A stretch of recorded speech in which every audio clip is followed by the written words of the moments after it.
দেখো, এই ভিডিওটা প্রায় 2 থেকে 2.5 সপ্তাহ আগের। আর এই ভিডিওটা এত লেটে পোস্ট করার কারণ হচ্ছে তিনটে। এক, আমি কুঁড়ে। দুই, আমি ভীষণ কুঁড়ে। এবং তিন, আমি অসম্ভব কুঁড়ে, যার কারণে আমার ভিডিওগুলো এখনো গ্যালারিতে এত ভিডিও পড়ে আছে যেগুলো আমি পোস্টই করে উঠতে পারিনি। আমি এতটাই কুঁড়ে, পড়ে পড়ে শুধু ফোন ঘাটে। যাই হোক, সেদিন আমরা খাজা কিনে একটু বেরিয়েছিলাম। হ্যাঁ, কোথায় বেরিয়েছিলাম সেটা তো অবশ্যই বলবো, কিন্তু তার আগে হ্যালো, আমি মেঘা, আর ওয়েলকাম টু মেঘাস ব্লগ। তো সেদিন আমরা গিয়েছিলাম খাজাকে নিয়ে ভেটেরিনারি হসপিটাল। হ্যাঁ, কেন গিয়েছিলাম সেটা তো অবশ্যই বলবো।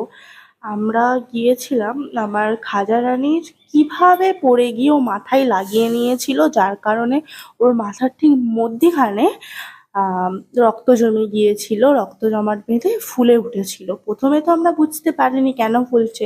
আমরা ভাবলাম স্বাভাবিক কুকুরের একটু ফুলছে হয়তো, মাথাটা যেহেতু একটু উপর দিকে ফোলা থাকে। তারপরে ওটা যখন অতিরিক্ত বেড়ে গেল, তখন যে না, এটা সিরিয়াস কিছু।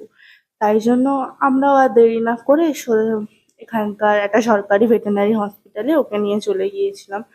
সত্যি কথা বলতে ওখানেও চিকিৎসা খুবই ভালো হয়েছে।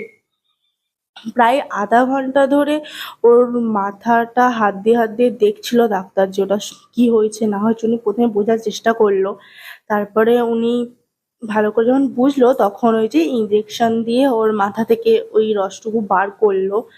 রস একটু বলবো না, কারণ ওর বডি অনুযায়ী ওটা অনেকটাই ছিল। আমার তো দেখে খুবই কষ্ট হচ্ছিল। সত্যি কথা বলতে ভিডিওতে অতটা দেখায়নি, কিন্তু ছুঁচটা ওর ফোলা জায়গাটায় প্রায় চারদিক থেকে প্রায় মানে হ্যাঁ, 5 থেকে 6 বার তো ইঞ্জেকশন ফুটিয়েই ওটা বার করলো। সত্যি কথা বলতে ও খুবই কষ্ট পেয়েছে। তারপরে ওর মুখের বাঁধনটা খুলে দিতে ও যেন একটু হাঁপ ছেড়ে বাঁচলো। যাই হোক, তারপরে ওখানকার সমস্ত কাজবাজ মিটিয়ে ডক্টর প্রেসক্রিপশন দিয়েছিল। কিছু তো ওষুধ খাওয়াতেই হবে রে বাবা। তো ওখান থেকে আমরা সোজা চলে গিয়েছিলাম একটা ওষুধের দোকানে। সেখান থেকে কিছুই না, ওর জন্য 2 প্যাকেট খাবার আর ওর যেগুলো ওষুধ দিয়েছিল সেই ওষুধগুলো নিয়ে আর আমরা বেরিয়েছি সোজা বাড়ির উদ্দেশ্যে। কারণ আমার খাজা রানীর খুবই খিদে পেয়ে গিয়েছিল, আর তখন দুপুর ছিল।